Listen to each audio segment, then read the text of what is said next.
pessoal, tudo bem? Esse é o nosso 25º Parada Cast e nesse dia tão especial nós vamos falar sobre o Dia do Advogado. E para isso temos dois convidados incríveis aqui do nosso escritório, Ricardo Cesário e Renata Manfrim. Oi, pessoal, tudo bem? Bom dia. Olá, pessoal, tudo bom? Vocês se lembram quando decidiram entrar no ramo da advocacia? Teve alguma experiência marcante ou até mesmo alguém ali que inspirou vocês? Pode começar, Rê. Olha, eu entrei no ramo da advocacia meio por acaso. Eu tinha interesse em fazer uma coisa muito diferente e eu tinha duas opções: ciências da computação ou direito. Prestei o vestibular, passei nas duas, e aí eu falei assim, e agora? Nem para me ajudar eu consegui, né? E aí eu pensei, conversei com os meus pais, e aí falei assim, eu gosto muito de estudar, gosto muito de ler, etc. Eu falei, vou me arriscar. Eu acho que a parte mais interessante para mim foi essa minha decisão, de me arriscar numa coisa totalmente diferente. Porque no ensino médio, eu fiz ele técnico em processamento de dados, então eu estava super imersa nas ciências da computação e tal. Falei, vou mudar, vou fazer outra coisa. E aí eu fui pro direito e estou aqui até hoje. Que bacana, que história bonita. E você, Ricardo? Então, na verdade, não era a minha primeira escolha. Na verdade, o que eu pensei sempre, falei, fazer algo relacionado ao quê? Economia, que é algo que eu gosto até hoje, inclusive. Eu falei, eu acho que vai ser esse caminho. Porém, nesse inteirinho eu decidi, falei, não, só que não vai dar certo nesse momento, no futuro pode ser que dê. Aí eu falei, o que eu posso fazer? Não tenho nenhum advogado na família, nada. Eu que decidi, eu falei, direito eu gosto, acho interessante, acho um ramo que eu gostaria de fazer. Não sabia muito sobre o assunto, realmente entrei numa... Foi literalmente aquela pessoa que entrou na faculdade ali jogada, falou, vou fazer essa faculdade, o que vai acontecer? Não sei, eu vou fazer a faculdade. Ponto. Comecei a me inteirar, comecei a gostar do que eu estava fazendo de fato, que é uma coisa que eu gosto de fazer. E ali eu decidi, eu falei, é isso mesmo que eu quero. E logo no comecinho da faculdade eu já fiz isso. Eu falei, acho que eu gosto disso, eu gosto dessa discussão, eu gosto dessa interatividade que a gente tem, da gente estar resolvendo, porque assim, um dos pilares da sociedade que a gente tem é o advogado, que ele está ali para defender o cidadão. Exatamente. A gente pode falar de processo, pode falar de juiz, pode falar de tudo, mas quem está ali para defender o direito do cidadão, o advogado. Quem vai defender seus direitos quando você tiver um problema é o advogado. A gente sempre fala 3 coisas na vida, que é um ditado que todo mundo coloca. Para 3 pessoas você não pode mentir. Aí vai de quem acredita e crê, senão. Primeiro é o padre, que senão você vai para o inferno. Segundo é o médico, senão você morre. E terceiro é o advogado, você vai preso, meu amigo. Então, assim, é uma coisa que eu gostei bastante. Então, na verdade, foi isso. Eu fui meio que decidi. Fui lá e gostei e fiquei. Estou aqui até hoje, fazem alguns poucos anos aí. Que bacana. Agora outra pergunta, galera, bem marcante, né? Se vocês não fossem advogado, vocês fariam o quê? Né? Em qual área vocês atuariam? Eu acho que eu teria enveredado mesmo para ciências da computação, coisa assim mais tecnológica, porque eu gosto bastante. Eu acho que é isso. Acho que eu teria ido para esse lado mesmo. Que bacana. Ricardo? Difícil essa pergunta, porque hoje eu não me vejo fazendo outra coisa. Sinceramente, não me vejo. Mas eu acho que eu teria insistido indo para a área de economia, de finanças, mais para esse mundo. Eu acho que eu teria insistido, mas assim, sinceramente, eu não me vejo hoje fazendo outra coisa que não seja o direito em si. Não consigo me enxergar em outro mundo. Isso é bacana, isso é muito importante, né, para a nossa área. E outra pergunta, galera, o que mais surpreendeu vocês no direito? Difícil. Ricardo, pode começar essa. Eu pensar mais um pouco. Surpreender, vou ser bem honesto. Todo mundo que não é da área, assim, o que entrou, a gente vê o quê? A gente vê os filmes, a gente vê o tribunal, vê toda aquela... Quando a gente entra numa sala de audiência, fazer a primeira audiência, todo mundo já passou por isso, seja civil, seja trabalhista, seja criminal, a gente entra, tem o quê? Tem uma sala assim. Tem uma sala, tem um juiz sentadinho no computador, tem um antigo meirinho, né, que é o assistente, e tem isso. A gente fala, nossa, é isso a audiência? A proximidade é tão ali, a proximidade é tão próxima, é até Fica até estranho, mas é isso, é muito próximo. A gente tá ali do lado do juiz, tá ali do lado do promotor, tá ali do lado do advogado da parte contrária. Você fala, nossa, não era aquilo que eu pensava, não era aquele mundo de Hollywood que ele falava, nossa, a gente vai ter lá o juiz capiruca batendo martelo. Não é isso, é algo muito mais palpável. Isso que me surpreendeu que nas primeiras que eu falei, nossa, diferente. Bacana. Eu acho que eu acompanho ele e mais, né? O nosso direito, o direito brasileiro é muito diferente do direito americano e qualquer outro de outro país e até principalmente todas essas cerimônias da audiência é totalmente diferente. A gente não fica em pé, ao contrário, a gente fica sentado. É outra história. E acompanho o que você disse. Acho que essa foi a principal diferença. E principalmente quando a gente fala em casa, quando eu também não tenho nenhum outro advogado na família, e quando a gente fala, fui para uma audiência, fui fazer isso, mas você ficou em pé, você falou desse jeito, eu falei, não, tem nada a ver, às vezes a gente mal fala, na verdade, né, só sim, concordo, não tem acordo, e fim, acabou a audiência, e é muito diferente, é tudo muito diferente do que a gente está acostumado a ver nos filmes. Bacana. Voltando um pouquinho lá atrás, né, quando vocês entraram ali na faculdade, vocês imaginavam o direito de uma forma. Hoje vocês conseguem descrever como é o direito na atuação? Se é a mesma coisa que vocês imaginaram lá atrás quando vocês entraram? Não, muito diferente. Ainda mais quando eu estava na faculdade, o CPC passou por uma mudança, era uma coisa, aí você estuda, de repente, quando você se forma, mudou tudo, aí você vai lá, faz tudo de novo, faz atualização, então não. Eu também imaginava que ia ser aquela cena hollywoodiana, não, mudou muito. E constante mudança, né? Então... Na verdade, eu entrei na faculdade, igual eu já falei, entrei perdido ali, né? Entrei e falei, o que vai acontecer? Eu comecei a olhar, era uma coisa muito longe da atuação. A faculdade realmente era muito longe. Você não tem uma maturidade para você entender que aquilo é a parte mais importante para você. Por que eu estou dizendo isso? Quando você está lá vendo, por que eu estou estudando ciências políticas? Qual é a lógica? Eu quero ver o Código Penal. Só que você esquece de onde são emanadas as leis. Que lei é mutável, ela muda. Agora, assim, o Estado de Direito, a formação dela, o arcabouço normativo, onde você vai estudar, onde você vai chegar, não. Isso que as pessoas acabam não entendendo. E não é passado isso na faculdade de uma forma crível. Por quê? Se eles explicassem para você, não se preocupa com a lei atual. Você é advogado, você vai aplicar qualquer lei que tiver. Então eu acho que foi muito essa coisa. Porque você pega uma parte muito ali, a história do direito, e fala, por que eu estou querendo saber de Aristóteles? Hoje eu entendo por o quê. estudo do direito. Por que eu preciso saber de o que Aristóteles fez na Grécia há 5.000 anos atrás? Por que eu preciso saber disso? Por que vai mudar a minha vida? Aí você começa a entender de onde surgiu o direito. Aí você vai vendo, aí você pega a lei de Italião, você vai vendo que já tinha um certo direito, já tinha algo normativo. Você vai vendo que sempre existiu isso. Aí você pega lá o chamado contrato social, você vai vendo como começou a formar. Por que as pessoas se agruparam? Por que formou a sociedade? Na faculdade você vai estudar isso. Formação mesmo. Por quê? Por que formou a sociedade? Por que as pessoas formavam? Por que você quis ter um advogado? O que é o Estado soberano? O que seria isso? Aí você começa a entender, quando você já tem uma... Isso você vai começar a pegar isso no final da faculdade. Aí que você vai começar a ter mais maturidade para você entender o que você teve no começo. Que a maior parte é perdida, infelizmente. Porque isso é muito importante. Você tem muitos advogados mais novos que eles não têm conteúdo. Então eles só pegam lá, copiam e colam e vida que seguiu. Eles não têm o conteúdo para entender como chegar, criar uma tese nova. Que é isso que eu acho que falta bastante. Principalmente nas faculdades. Eu acho que falta bastante de começar uma introdução real de saber por que eu estou postando isso.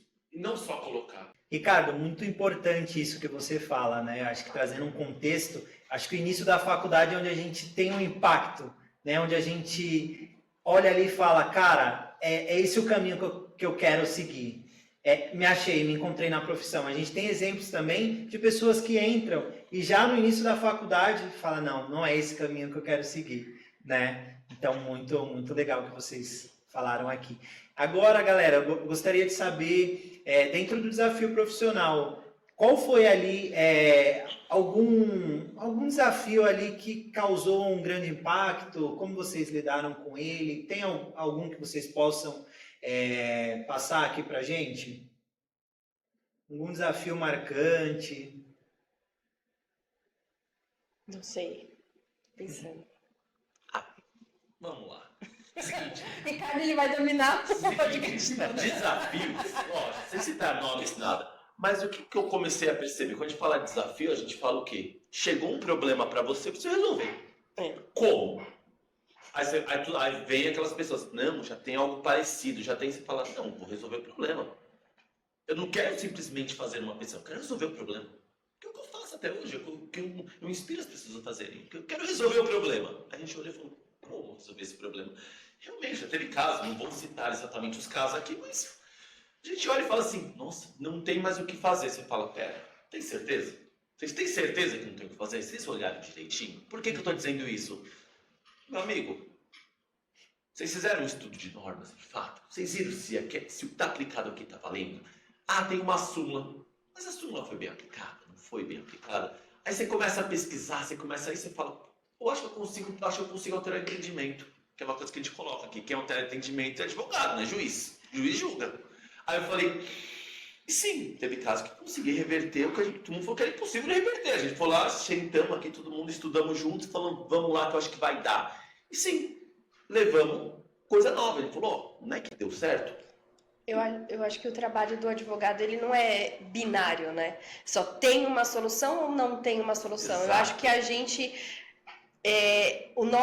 o nosso intuito, estar, né, na advocacia, é saber como sair dessa, né?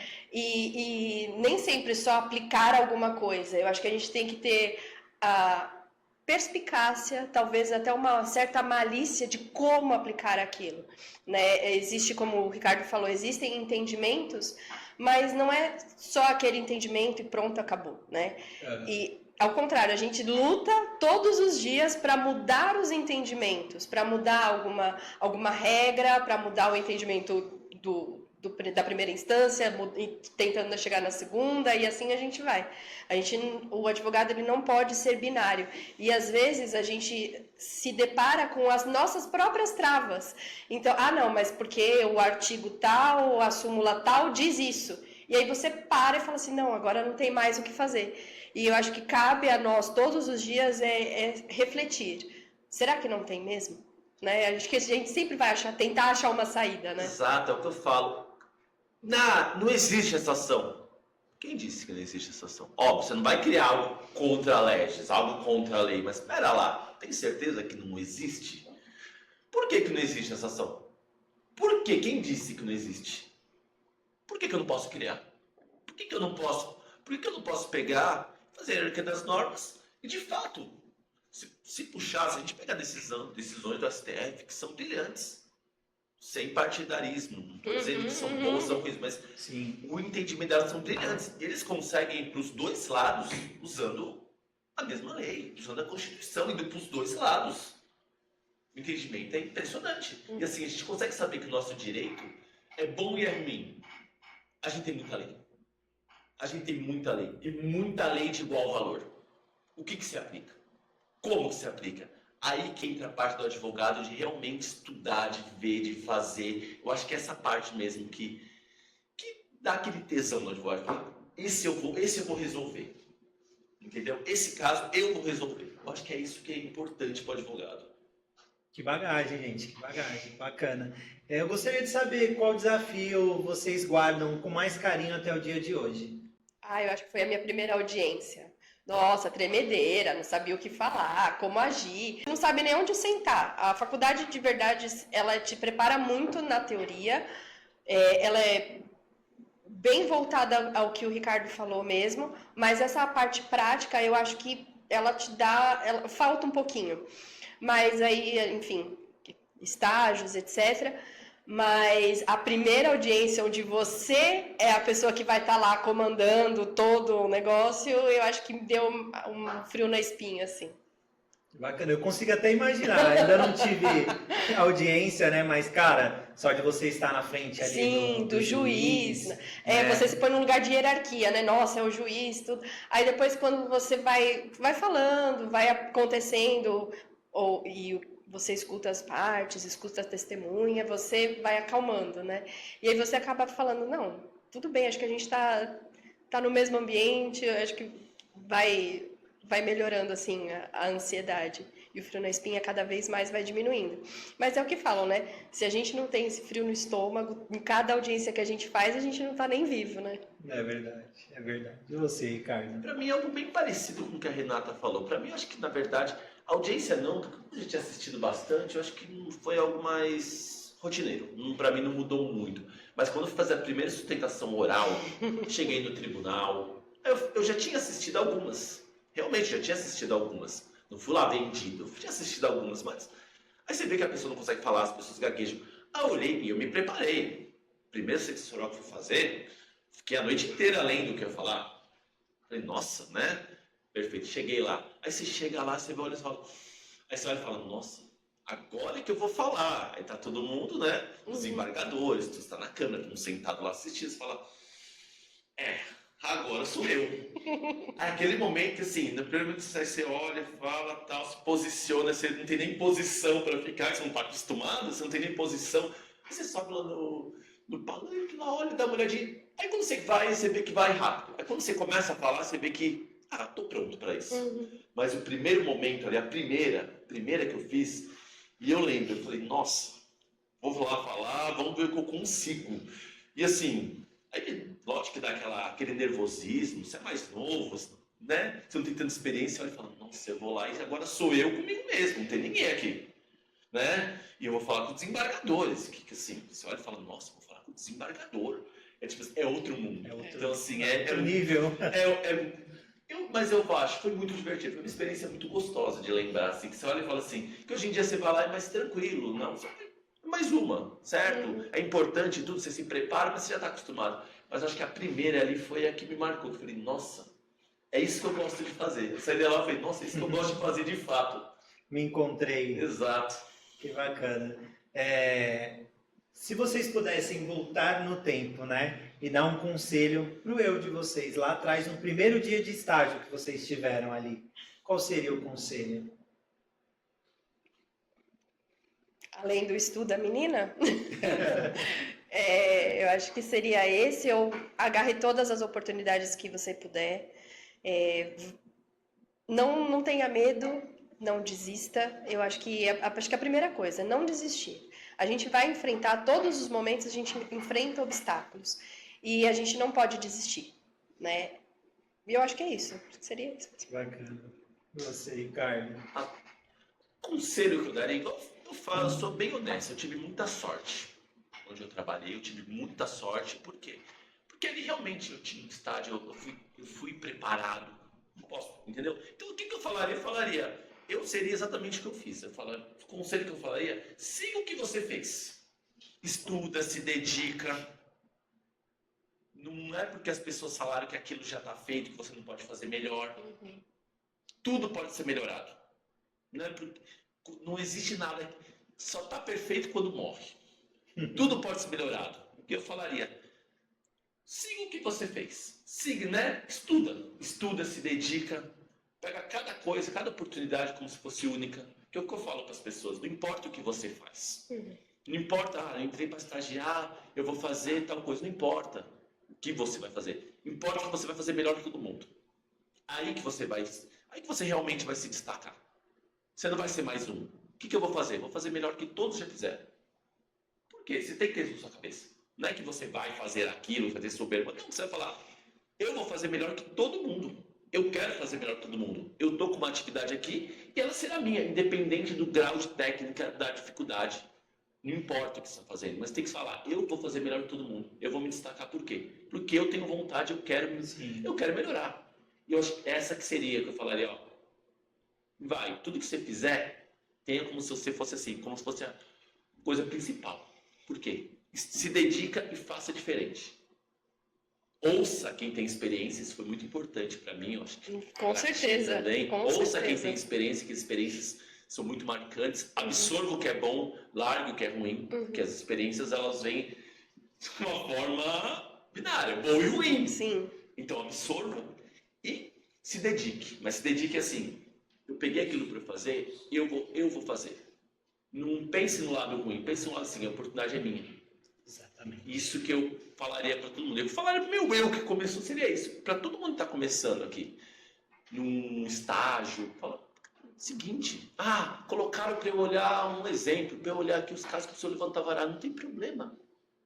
Pegue todos, levante todos. Faça uma forma diferente que você consiga resolver aquilo.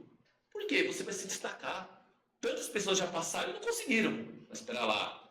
Ele passou e ele conseguiu. Exatamente. Eu acho que é isso que eu falaria. Que bacana. Acho que a gente começa a entender que é como se fosse um quebra-cabeça. Cada parte do estágio, né? A gente acaba aprendendo muito, muito. E a gente tem pessoas ao nosso redor com muito conhecimento. E quem consegue entender o propósito disso, acaba entendendo o jogo, né? Isso é muito bacana. Agora, galera, a gente entra num ponto um pouquinho mais complexo, né? A gente sabe que a rotina jurídica, ela é muito puxada, né? E como vocês consolidam isso com a vida pessoal de vocês? É tranquilo, não é tranquilo? A gente tem filhos, né? Tem ali os nossos companheiros, né? Ao nosso lado, e às vezes a gente acaba se dedicando mais ao trabalho do que à nossa vida pessoal. Queria ouvir de vocês aí. Pra mim, eu tô no meio termo ali, né? Então, ai, meu Deus do céu, que pergunta difícil. É difícil conciliar. A gente trabalha pra caramba e eu acho que a principal dificuldade é saber que quando você chega em casa, as coisas do seu trabalho têm que ficar da porta para fora. E às vezes não dá. Às vezes você leva uma felicidade extrema, porque alguma coisa deu muito certo, ou você leva uma tristeza extrema, porque alguma coisa deu muito errado. Então, isso acaba refletindo no seu convívio, com marido, filho, enfim. E saber, eu acho que a gente tem que aprender a dosar, literalmente. Saber o que a gente é da porta para fora e o que a gente é da porta para dentro. Eu falo que das 8 às 18 eu sou séria, e das 18 em diante ou eu sou mãe, eu sou uma meninona, e então eu falo assim, eu tiro o casaco de gestão e coloco o casaco de mãe. E é isso, eu acho que a gente tem que saber dosar, mas nem sempre dá. Mas pelo menos estamos tentando. Que bacana, que bacana. Não, exatamente. As palavras foram perfeitas. Dosar, que é a palavra perfeita. Porque a gente fala assim, como? Porque realmente nós temos um trabalho intelectual. Sim. Infelizmente, você não consegue desligar a sua mente. Não, eu pelo menos não consigo. Tem uma série da Apple que eles desligam. Né? Mas enfim, a gente não consegue desligar a nossa mente. Então de fato, a gente está aqui. A gente sai com alguma coisa para resolver, aquilo vai estar na sua mente. Então aí que eu digo, é a sua força de vontade de fazer o quê? Pera lá, não, eu preciso ter uma atividade, preciso ter alguma coisa, eu vou para uma academia, eu vou jogar futebol, eu vou, não sei, jogar truco, eu vou fazer alguma coisa que eu preciso desfocar. Sim. Que eu acho que essa é a maior dificuldade. E assim, é difícil. Falar que é fácil, não é fácil. Porque tem dia que você sai e você fala, nossa, você dorme, parece que você não dormiu. Você voltou, você saiu, dormiu, voltou, e não aconteceu nada. Tem dia que você chega numa segunda, você olha, já é sexta. Aí você fala, nossa, eu só trabalhei. Sim, acontece, mas assim, é uma luta diária que você tem para você conseguir. Exato, porque não são todos que vão estar na mesma pegada que você. Como eu posso dizer? Porque se você ainda é casado com um advogado, com uma advogada, que está no mesmo ramo que você, ela vai ter a mesma visão que você. Pode dar muito bom, muito ruim. Mas assim, ela está entendendo. E quando não é esse caso? Você olha e fala, nem tem, a pessoa não vai entender. Fala, mas espera, eu já saí do meu trabalho, eu já estou tranquilo. E você está lá com aquelas coisas ainda, e lá. Nossa, mas ainda você está pensando nisso? Como que você ainda pensa no seu trabalho? Nisso? Como você pensa no trabalho? É difícil, não é simples, mas assim, é uma luta diária. Eu, pelo menos, eu costumo fazer o quê? Eu costumo tentar ir para academia, faz muito tempo que eu não vou, mas eu tento. Tento fazer outras coisas. Eu gosto de ver minhas séries, ver outras coisas, porque eu preciso desligar. E você já reparou que é nesses momentos que a gente tem alguma lucidez para algum caso aleatório? Acontece. Nesses momentos porque a gente parou de pensar sobre aquilo. E aí vem alguma inspiração, enfim, voz no ouvido, sei lá como a gente vai chamar aqui, mas é nesses momentos que a gente oxigena o cérebro, e aí vem o que a gente precisa. E, de fato, a gente precisa parar em algum momento, senão... Até mesmo uma ideia para resolver o que Sim, ficou pendente, sim, né? exato. Uhum. Bacana. Que tem que ter cuidado, eu digo, tem que ter controle da sua vida. Não é fácil, Não. mas você tem que ter um controle da sua vida, tem que ter uma agenda da sua vida. Uma agenda que eu digo nas suas atividades que você faz, uma agenda da sua vida, literalmente. Qual tempo eu vou ficar com a minha esposa? Qual tempo que eu vou ficar com meu filho? Qual tempo? Isso. Quando eu vou ver meus amigos? Você tem que ter esse tempo. E é importante, mas é a coisa mais difícil do mundo. Isso é uma luta diária. Pode ter certeza que, não, na advocacia também, acredito que outras profissões também, mas na advocacia eu digo que muito. Sensacional, sensacional. Que histórias, que histórias. E vocês acham que a advocacia mudou vocês como pessoas? Muito. Não tenho sombra de dúvidas, e acho que cada vez mais. A advocacia, ela pede para a gente saber se comunicar com todas as pessoas. Vou falar assim, do cliente, pessoa física, cliente, pessoa jurídica, você tem que ter um outro tato, juiz, desembargador, eu acho que você vai ter se moldando. Colegas de trabalho também, e eu acho que quanto mais a gente evolui, mais a gente vai aprimorando o nosso lado comunicativo, né? Eu acho que cada mês que passa, eu acho que, pelo menos a minha comunicação, ela é aprimorada. Então, uma coisa que eu tinha mais vergonha de fazer, logo que eu entrei aqui, por exemplo, hoje já não tenho mais, hoje já está tudo bem. Então, eu acho que é isso. Eu acho que a advocacia, ela fez com que eu evoluísse, principalmente na parte de comunicação. Esse ponto é perfeito, tá? Realmente, comunicação, porque a gente vive de comunicação. Infelizmente ou felizmente, depende do seu ponto de vista, é comunicação. Você precisa levar algo para alguém. Sim. Eu, na verdade, acho que eu me tornei mais chato do que eu já era. Não que eu tenha sido legal algum dia, mas acho que eu me tornei mais chato do que eu já era. Eu consegui ficar um pouco mais crítico com as coisas, com o que eu vejo, com o que eu leio, com posições. Uhum. Uma coisa que eu gosto de fazer é ler. Eu gosto muito de ler. Só que assim, eu não sou uma pessoa que gosta de ler algo aqui só de um lado. Eu gosto de ler o quê? Eu vou lendo todos os lados, que eu acho muito divertido. Então, assim, eu me tornei essa pessoa que eu tenho uma análise, eu acho que mais crítica. Eu me tornei uma análise mais crítica sobre tudo, sobre o mundo, sobre o que você quiser conversar. Por quê? Porque eu sempre faço essa pergunta, a pessoa me fala isso, aí eu falo, tá bom, mas quem falou isso pra você? Aí eu li, quem escreveu? Uhum. Por que ele escreveu isso? O que ele pensava? Qual o interesse? Qual o viés daquela pessoa? Às vezes foi um viés político. Exato, por momento quê? histórico. Aí você pode levar isso pra política, você pode levar isso pra religião, você pode levar isso pra onde você quiser. Aí você fala, por quê? E como que alguém vai te contar uma fofoca? Pera lá, ela me contou sobre tal pessoa. Nossa, você viu que a pessoa fez isso? Mas essa é o que ela me disse. Uhum. Essa é a verdade dela. Uhum. Eu acho que é isso que me mudou. Que eu falei que agora eu sou uma pessoa, eu já era um pouco chato. Hoje eu acho que eu sou muito chato. E eu sou a pessoa que começa a fazer o quê? Porque eu realmente, antes de você me falar, eu começo a pensar, por que ele está me falando isso? Eu acho que começa em todo mundo que está nessa área, começa a pensar, por que a pessoa está me falando isso? Por que ele está me colocando nessa posição? Que eu acho que é assim, não é algo tão bom, mas não é ruim. Mas eu acho que se torna uma pessoa mais, pelo menos eu me tornei mais crítico. Mais crítico com o que eu recebo de informação. Transmitir não, transmitir.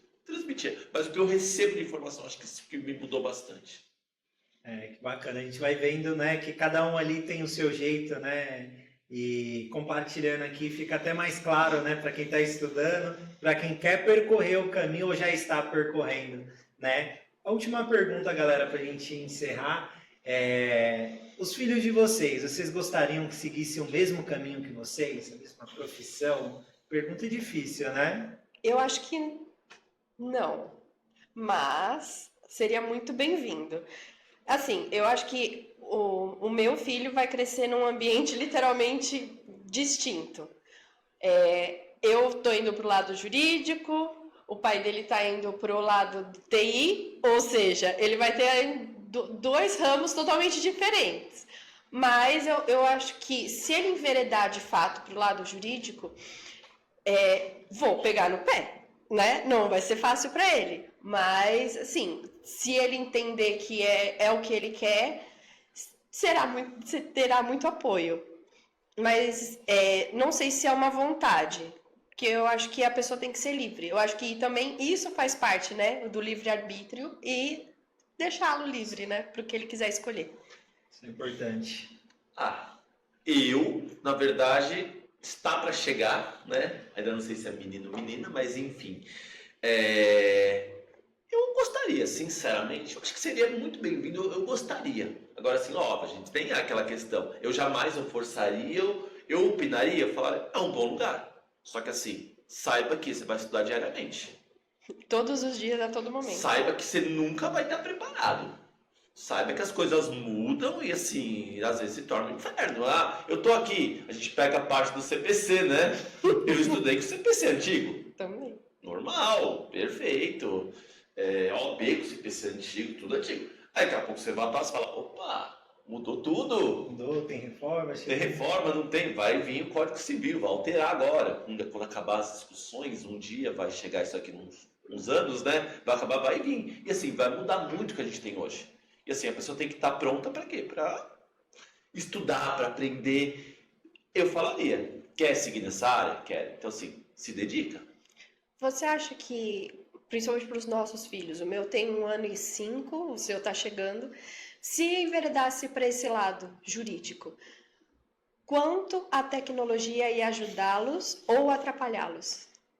Eu já tive essa discussão com a minha esposa. Tive essa discussão, a gente falou, até onde isso vai ficar bom, vai ficar ruim? Por quê? Porque na nossa época, realmente, quando a gente ia fazer um trabalho, a gente não tem escola. Você tem praticamente mais idade que eu, Sim. sem idades, mas a gente Sim. sabe. Quando a gente ia fazer um trabalho na escola, a gente ia aqui na biblioteca. Exatamente. Não tinha internet que você jogava lá e saía. Não, era Ou na Barça. A gente ia lá na biblioteca, pegava, tinha livro que nem podia sair, você tinha que sentar lá na mesinha da biblioteca, Sim. fazer. Aí, beleza, você falava, de bem ou mal você aprendia. Você tinha que ter um discernimento, certo? Hoje em dia a gente tem um chat GPT que ele cria para você. Bom ou ruim, mas ele cria. Se você souber falar bem o que tem que fazer, ele vai criar um bom com o que você colocou. Aí a gente parte desse pressuposto, pera lá. Isso aí, a pessoa, será que ela vai ficar presa nesse chat? Que é uma discussão que está em voga muito no mercado. Isso. As pessoas vão ficar presas nisso aqui, vão conseguir criar algo do zero ou nunca mais? Porque a gente pode, um habeas corpus, você pode fazer no papel de mão, certo? Sim. Você pode fazer no papel de mão. A pessoa vai conseguir criar uma peça do zero?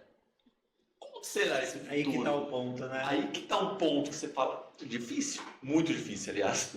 Muito difícil. Eu penso nisso. E na verdade eu acho que para toda a profissão, mas eu acho que para a nossa é o que você falou.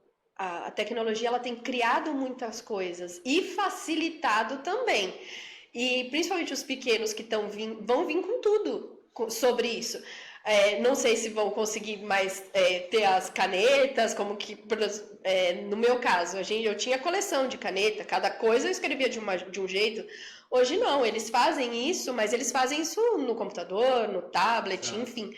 Mas eu não sei se eles vão conseguir se desvincular dos eletrônicos para ir para o papel, folha de almaço. Acho que hoje em dia deve ser raríssimo.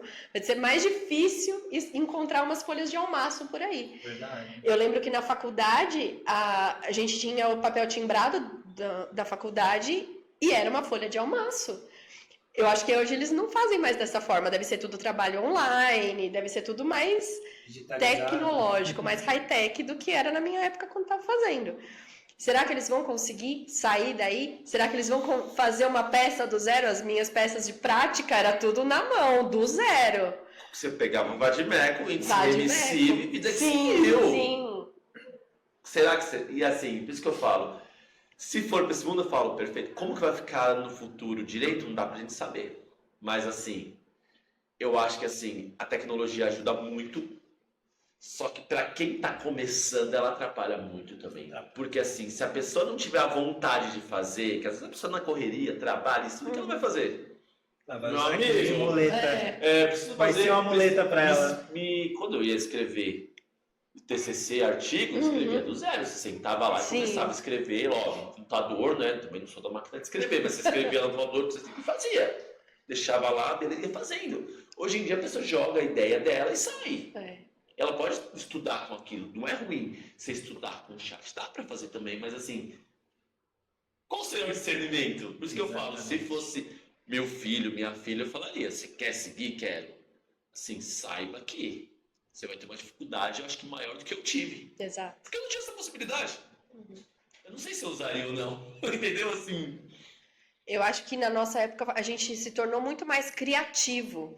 Hoje não, é o que você falou, eles vão colocar a ideia lá, eles não vão ter aquela pausa para falar assim, e agora? Será que eu vou continuar escrevendo esse tema? Será que esse tema tá legal? Não, vai sair o tema lá pronto, com quantidade de laudas, quantidade de palavras que às vezes era pedido, determinado artigo, ou até mesmo no TCC, tá pronto. Eles não vão ter aquele negócio, vou criar do zero, vou fazer alguma coisa, será que tá bom? Será que não tá? Vou pegar um livro para puxar ideias. Vou começar a puxar, que era a parte mais chata. Quem já escreveu um TCC sabe. A pior parte é você pegar a bibliografia. Sim. Aí você fica aquele livros e vai. Hoje você consegue na internet ainda. Você entra lá, você paga os livros, você consegue. Você quer um monte de livro. Citar folha. Hoje, fazer a citação lá, né? Era o mais difícil. Pra mim sempre foi o mais difícil, as citações. Porque você já tinha ideia, você já tinha fazer. Quando chegava e falava, pera, agora que eu não estudo bibliográfico. Você fala, meu Deus, quanto que eu preciso colocar? Você ficava naquilo, era difícil. Hoje em dia eu não sei como ficará. Eu falo, acho que vai ser uma evolução muito grande. Já tá sendo, né? Sim. Mas eu acho que daqui uns 5, 10 anos, eu acho que a gente vai estar em outro mundo. Exato, exato. E a gente consegue imaginar o impacto. E eu vou usar um exemplo aqui, imagina, a gente sem a tecnologia e ter que voltar lá para trás, fazer tudo isso novamente. Como seria? Acho que muitas pessoas não conseguiriam, iam desistir. Exato. Porque hoje muita gente usa a tecnologia como muleta. Ela não acaba entendendo o propósito daquilo e fazendo como se fosse um braço direito dela. Né? Isso é importante a gente entender o impacto que vai causar, né? E hoje ela me ajuda. Mas e se eu ficar sem ela? Já parou para pensar? Mas ela te ajuda porque você sabe o que você quer, você sabe fazer. Então é muito mais fácil. Você sabe o que você quer fazer, você sabe como fazer. Então você vai utilizar ali como exatamente um braço, um assistente jurídico seu. Me pesquisa isso, me volta com isso. Você consegue. Mas assim, a gente tem que ver. Mas eu falaria, eu gostaria realmente que fosse para essa área, que eu acho uma área boa, mas assim, eu daria tudo igual a Renata já disse, eu daria total liberdade, faça o que quiser fazer. Eu jamais falaria, não faça. Siga. Você quer fazer? Siga. Faça as suas próprias escolhas, é igual eu sempre digo. A escolha é sua. Que bacana, isso é importante. Ricardo e Renata, a gente chegou ao fim do nosso Parada Cast, né? Eu gostaria de agradecer pela presença de vocês, pela oportunidade de abrirem aí com a gente, né, de falar sobre a carreira, a trajetória. Isso é muito importante, né? A gente fica feliz em ouvir a história de vocês, a trajetória, isso é muito importante. E como eu falei, nós estamos aqui com 2 ótimos profissionais. E para você que nos ouviu até aqui, feliz Dia do Advogado. Até o próximo Parada Cast. Muito obrigado.